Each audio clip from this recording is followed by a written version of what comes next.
Di sini saya akan menjelaskan materi yang pertama, yaitu pengertian pendidikan IPA. Pendidikan IPA terdiri dari dua kata. Yang pertama ada pendidikan dan IPA. Pendidikan merupakan proses terjadinya interaksi antara individu dengan individu lainnya. Pendidikan sangatlah penting bagi manusia, karena dengan pendidikan manusia akan memiliki banyak pengetahuan. Selanjutnya pengertian dari IPA. IPA merupakan ilmu pengetahuan yang berkaitan dengan cara mencari tahu tentang alam semesta secara sistematis, sehingga IPA bukan hanya penguasaan atau kumpulan pengetahuan-pengetahuan yang berupa fakta-fakta, konsep-konsep, prinsip-prinsip saja, tetapi juga merupakan suatu proses penemuan.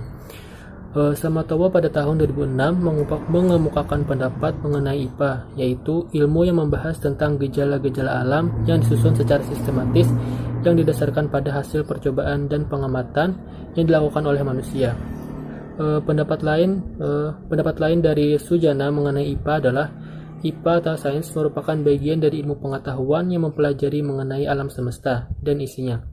IPA juga mempelajari peristiwa-peristiwa alam yang terjadi, kemudian dikembangkan oleh para ahli berdasarkan proses ilmiah. Jadi dapat disimpulkan bahwa pendidikan IPA atau sains adalah ilmu yang mempelajari mengenai alam semesta. Oleh karena itu, pembelajaran IPA sangat penting untuk dipelajari karena IPA dapat membantu siswa memahami peristiwa-peristiwa yang terjadi di dalam kehidupan. Selanjutnya yang kedua yaitu tujuan pembelajaran IPA.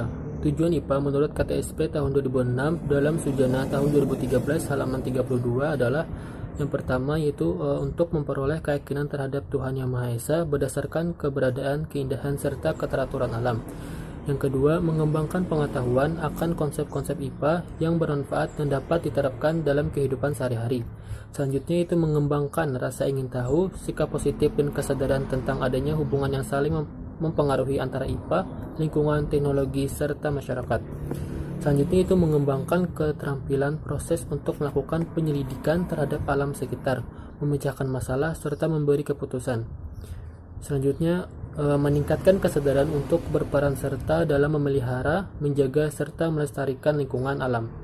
Selanjutnya, meningkatkan kesadaran untuk menghargai alam dan segala keteraturannya sebagai satu ciptaan Tuhan Yang Maha Esa.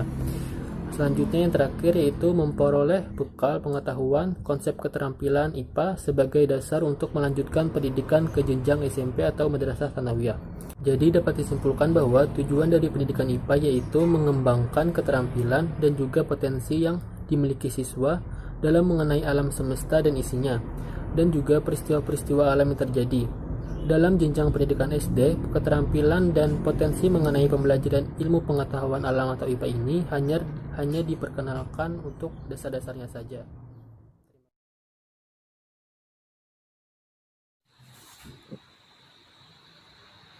Fungsi IPA menurut kajian dari Deknas adalah sebagai berikut: menguasai konsep IPA dan memaknainya dalam kehidupan sehari-hari.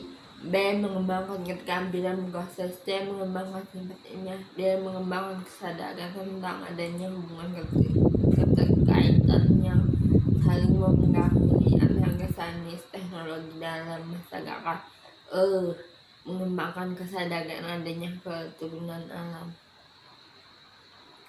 Berdasarkan kajian mengenai fungsi dari IPA tersebut, fungsi yang merupakan ciri khas dan IPA adalah mengembangkan sikap ilmiah. Dari proses kembangan ini dilakukan dengan menjaga menanamkan dalam setiap konsep pembelajaran IPA pada tingkat sekolah dasar agar pola berpikir siswa terbimbing untuk lebih berpikir dari. Assalamualaikum warahmatullahi wabarakatuh. Di sini saya akan melanjutkan pembahasan materi mengenai pembelajaran IPA di sekolah dasar. Hal yang ingin ditekankan dalam pembelajaran IPA di sekolah dasar yaitu menanamkan sikap ilmiah di dalam diri siswa. Nah, sikap ilmiah yang ingin ditanamkan yaitu sikap untuk selalu mendahulukan bukti, luwes, kritis, tekun, terbuka, kreatif, teliti, dan juga peka terhadap lingkungan. Di dalam prosesnya, siswa tidak hanya berperan sebagai penerima, namun siswa juga harus terlibat langsung dalam memahaminya. dalam pembelajaran IPA di sekolah dasar, pembelajaran tersebut sebaiknya memuat 3 komponen utama, yaitu yang pertama, pengajaran IPA harus merangsang pertumbuhan intelektual dan juga perkembangan siswa. Yang kedua, pengajaran IPA harus melibatkan siswa dalam kegiatan-kegiatan praktikum ataupun percobaan tentang hakikat IPA.